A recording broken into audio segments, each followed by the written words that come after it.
Salut les gars, j'espère que vous pétez la forme. Aujourd'hui, on va voir 10 stratégies marketing. Sur cette chaîne, on va parler aussi de marketing parce que le marketing est hyper important dans le développement d'une entreprise. Sans marketing, vous ne pouvez surtout pas vous développer. Facebook Ads, ça reste un moyen, même pour être très bon aussi en Facebook Ads, il faut aussi être très bon en marketing. Pour ceux qui sont nouveaux ou nouvelles sur la chaîne, moi c'est Ismaël Soumaro. Ici, je parle d'e-commerce, de marketing digital et de Facebook Ads. Donc, si ce sujet t'intéresse, n'hésite surtout pas à t'abonner et à partager massivement cette vidéo. Donc, aujourd'hui, on va y aller assez rapidement pour le top 10 des stratégies marketing que vous pouvez mettre en place tout de suite dans votre entreprise. Il faut comprendre une chose, lorsqu'on veut se développer, il n'y a pas 36 solutions, il faut réellement apprendre à marketer. Le marketing est la pierre angulaire, est le point réellement important dans toute entreprise. Même si vous voulez être très bon en Facebook, il faut avoir des compétences en marketing pour pouvoir vraiment exploser. Si vous avez un bon marketing, vous allez toujours pouvoir avoir des revenus. Ça, c'est hyper important. Donc, je vais vous montrer aujourd'hui 10 stratégies. La première stratégie, ce qu'on appelle la création, c'est l'offre. L'offre, c'est quelque chose qui est hyper important. Les gens ne voient pas la puissance réellement de l'offre. On peut arriver sur un marché réellement avec une offre. Mais l'offre, ça s'apprend. On apprend à faire une offre. Je prends le cas toujours de Wave. Pourquoi? Parce que Wave a littéralement bousculé le game avec seulement son offre. Les offres sont généralement faites sur la douleur. Si c'est que les gens gagnent en collaborant avec vous. Ils ont vu que les gens dépensaient énormément. Ils ont fait une offre qui était tellement alléchante que la plupart des personnes étaient systématiquement drivées vers eux. Donc, c'est ça aussi on appelle une offre. Ça permet réellement de pénétrer rapidement le marché et de montrer réellement qu'on a compris ce dont réellement les gens ont besoin. Donc, la première stratégie, lorsque vous pouvez travailler une offre parce qu'avec l'offre, vous pouvez réellement pénétrer un marché. La deuxième stratégie que je peux vous montrer aussi, c'est l'email marketing. L'email marketing, on va toujours dire que l'email ça fonctionne pas, machin comme ça. Mais s'il y a une chose qui est réellement importante dans l'e-commerce de manière générale, c'est l'email marketing. Parce que l'email marketing, c'est quoi? C'est le fait de prendre, d'avoir des adresses commerciales électroniques. Vous allez chaque fois qu'on fait ça envoyer, c'est-à-dire entretenir les gens sur les emails, proposer réellement des services ou bien des produits. Mais concrètement, vous devez savoir une chose, les gens ne payent pas souvent systématiquement. Donc, le fait d'avoir le contact de la personne, c'est un point qui sert réellement à contacter chaque fois les gens. Même si vous ne réussissez au premier coup, le 7e, le 3e ou le 4e point de contact, peut-être il sera décidé, il sera peut-être plus favorable à payer des produits chez vous. Donc, l'email marketing, qu'est-ce qui fait réellement sa puissance? Lorsque vous prenez le mail de quelqu'un, il n'est plus, c'est comme c'est quelque chose que vous possédez.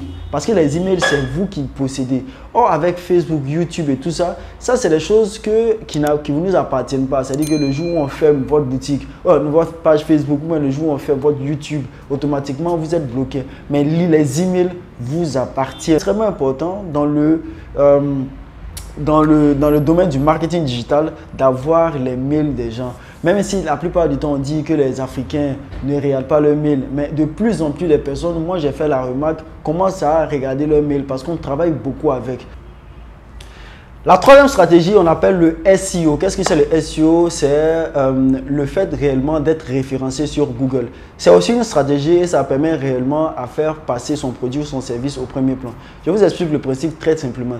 Il faut savoir que sur Google réellement, son objectif, c'est de donner des résultats qui sont pertinents. Lorsque vous cherchez par exemple un produit ou un service, lui, son objectif, c'est de donner le service ou bien la recherche la plus pertinente. Donc, le SEO, c'est quoi? C'est de réellement se référencer de telle sorte que quand quelqu'un cherche quelque chose, vous êtes la première personne à laquelle automatiquement Google fait référence. Donc pour ça, il y a des stratégies qui sont là parce que c'est par rapport aux mots-clés. Considérons que vous êtes dans le domaine par exemple des chiens. C'est un exemple tout bête. Vous vendez des produits par exemple pour chiens.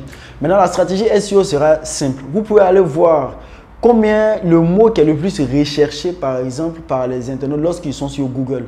Tout ce que vous avez à faire, c'est réellement soit vous vous positionnez sur ces différents mots ou bien vous allez sur votre site internet, vous allez créer un nombre de blogs, vous allez aussi configurer votre site de telle sorte que ça parle réellement de tout ce qui concerne comme ça les chiens. Quand le robot par exemple de Google va venir regarder le site, il va se rendre compte que vous êtes plus pertinent. Mais il y a d'autres choses qui rentrent en ligne de compte, c'est-à-dire la vitesse de votre site, le temps que les gens passent sur votre site internet. Il y a un certain type de trucs qui restent dessus. Mais automatiquement, vous commencez à monter dans les résultats des recherches et ça peut envoyer beaucoup de trafic parce qu'il y a des sites en Europe qui sont beaucoup basés sur tout ce qui est comme SEO. C'est un trafic qui est quelque chose qui est lent à mettre en place, mais qui est très stable lorsqu'il est en place parce que vous ne dépensez presque rien et automatiquement, vous avez des clients en automatique. Ok, on parle le cinquième. On vient maintenant au fameux cinquième que moi j'adore particulièrement, c'est du marketing de contenu, comme ce que je le fais actuellement, le fait de partager du contenu réellement qu'on passe aux gens. Pourquoi cette stratégie elle est hyper efficace? Parce que lorsqu'on partage du contenu, ça fait, généralement on a une certaine autorité dans le domaine dans lequel on exerce. Automatiquement, les gens ont plus confiance. Comme la vente est basée sur la confiance, les gens sont plus à même de pouvoir collaborer avec vous. Si vous avez dans un domaine où vous faites des vidéos et vos concurrents n'en font pas, c'est bien vrai que vous aurez une autorité, plus d'autorité que ces derniers-là, ce qui va éventuellement faire que les gens auront plus envie de faire des affaires ou bien avoir des services avec vous. Donc l'autorité, le marketing de contenu, c'est un marketing qui est très très puissant et qui est à la portée de tout le monde. Toutes les petites entreprises qui n'ont pas assez de budget, ça demande seulement que du temps. Donc si vous avez du temps réellement à faire des vidéos, ça, je vous invite réellement à le faire parce que c'est que très très bénéfique pour toutes petites entreprises. Le YouTube en organique. Quand j'ai dit par exemple le marketing de contenu, on peut le faire sur TikTok, sur Facebook, sur tout ça. Mais YouTube, réellement, YouTube est différent des autres parce que le réseau, il est assez différent. Vous savez, le réseau sur les Facebook, TikTok et autres, c'est des choses qui sont éphémères, c'est des choses qui peuvent réellement, avec le temps, disparaître ou ça n'envoie plus de trafic. Mais YouTube est très différent. YouTube, quand vous faites des vidéos là-dessus, c'est comme des blogs. Ça reste toujours, et si vous êtes positionné sur certains mots-clés, c'est des vidéos qui vont toujours vous envoyer des nouvelles personnes. C'est ce qui fait la force du YouTube. Parce que si vous, stratégie YouTube, ça veut simplement dire vous faites des vidéos et vous mettez sur YouTube, c'est-à-dire que vous mettez chaque vidéo sur YouTube. Donc avec YouTube, la stratégie va permettre réellement à envoyer tout le temps du trafic sur vos différents services et produits. Ce qui n'est pas le cas, par exemple, pour TikTok et Facebook. Quand vous publiez des vidéos sur Facebook, à un certain moment, presque personne ne le voit. Mais si vous publiez une vidéo sur YouTube et qui est bien référencée, les gens voient ces vidéos-là tous les jours parce que YouTube fonctionne un peu comme Google. Quand quelqu'un cherche par exemple à sponsoriser, il va taper par exemple comment sponsoriser sur Facebook.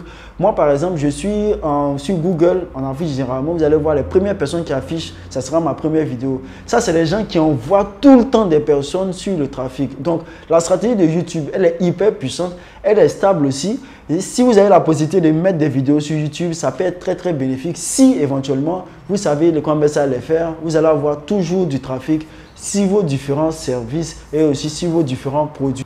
Sixième stratégie, on appelle le copywriting. Qu'est-ce que c'est exactement? Pour faire simple, le copywriting, c'est l'art d'écrire pour vendre.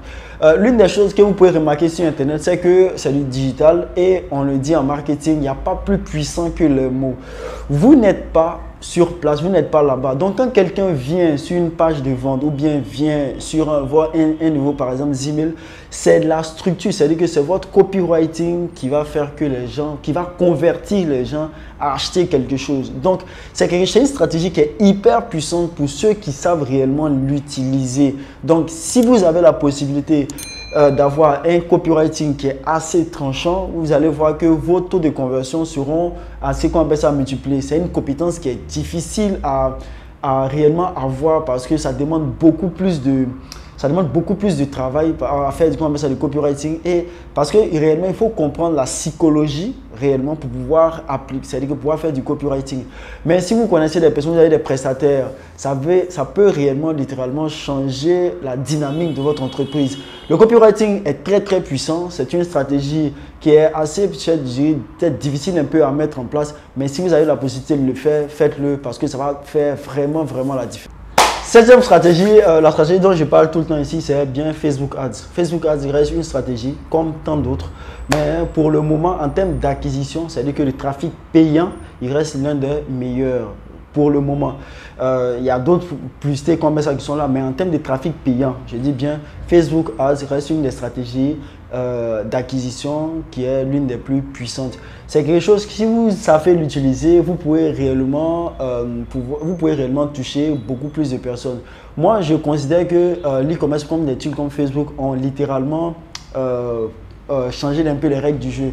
C'est-à-dire on peut être petit et pouvoir réellement aussi s'afficher. Malgré le coût, quand on dit plus ou moins qui sont exorbitants maintenant, c'est réellement en dessous du, qu'on appelle ça, de la publicité traditionnelle. Donc, ça reste encore une chance pour toutes les petites entreprises pour réellement se positionner avec ce genre d'outils de trafic. Donc, c'est une stratégie aussi qui est.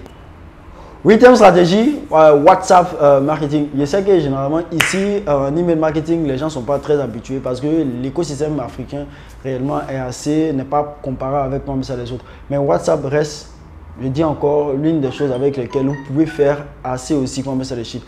Si vous maîtrisez, il y a plein. Moi, ce n'est pas quelque chose que j'utilise particulièrement, mais je sais que c'est une stratégie qui peut être hyper puissante parce que là, au moins, vous pouvez faire des groupes de diffusion, ce genre de choses, pour pouvoir vraiment entretenir les gens et aussi parler de vos services. C'est-à-dire, vous pouvez amener les gens directement dans votre WhatsApp. Vous avez un point de contact avec eux et chaque fois, vous pouvez les envoyer des notes ou bien des produits et tout ça. Ça, bien maîtrisé, je pense réellement, ça peut être quelque chose de très efficace pour pouvoir faire des ventes. Je sais pleinement qu'il y a des gens sur lesquels il y a des gens qui éventuellement ont leur stratégie basée sur WhatsApp. Donc, ça reste une stratégie qui est hyper efficace. Donc, si vous avez la possibilité aussi d'utiliser ça, je pense que vous allez faire assez de chiffres aussi avec. Et le tout dernier, qui est l'un des plus puissants, éventuellement, c'est la stratégie des témoignages. Comme le disait un marketeur, ton compte en banque est en fonction du nombre de témoignages que tu as. Donc, généralement, comme j'ai tendance à le dire, la base de la vente, c'est la confiance. Plus les gens ont confiance en un produit, plus les gens vont acheter. Si les gens savent que réellement, ils ont confiance en un produit, que les gens ont confiance en un produit, eux aussi, ils vont acheter. Donc, les témoignages, quand vous êtes une petite entreprise, vous devez multiplier les témoignages, c'est-à-dire les gens qui vont plébisciter votre entreprise ou bien votre produit pour dire effectivement qu'ils ont eu de bons rapports avec vous ou ils ont eu de très belles expériences avec vous. Les témoignages, il y a deux catégories, c'est-à-dire qu'il y a deux effets. Un, ça fait que ça inspire confiance à votre produit ou service. En plus de ça, ça peut créer ce qu'on appelle le FOMO, c'est-à-dire du genre plusieurs personnes utilisent vos produits, ça donne aussi envie aux autres aussi d'utiliser aussi. Donc, c'est des choses aussi qui sont hyper puissantes, qui peuvent réellement changer littéralement le cours d'une vente. Les témoignages sont hyper puissants. C'est des stratégies qui fonctionnaient, qui fonctionnent et qui fonctionneront toujours parce que l'homme a besoin souvent de se référer à quelque chose avant de faire des décisions d'achat. Parce que souvent, il n'arrive pas à lui-même prendre des décisions. Donc, c'est des stratégies, moi je pense que les petites entreprises doivent réellement augmenter afin de se positionner au fur et à mesure pour pouvoir réellement vendre de manière assez conséquente. C'était les 10 stratégies que j'ai voulu réellement partager ça avec vous afin que vous puissiez au moins sélectionner parmi, on ne peut pas mettre tout en place, mais au moins sélectionner en fonction de ses capacités, mettre ça en place. C'est des choses qui fonctionnent tout le temps, donc vous pouvez le tester rapidement afin réellement de pouvoir augmenter vos différents chiffres d'affaires. Et puis, la 11e aussi, n'oubliez pas de cliquer sur le bouton j'aime. Ça, c'est la 11e stratégie. Parce qu'avec les docs que je donne, ça va vous aider réellement à augmenter aussi votre chiffre d'affaires. Ça, n'hésitez surtout pas. Donc, sur ce, ça m'a fait super plaisir de partager ça avec vous. On se dit encore à très bientôt encore pour d'autres vidéos.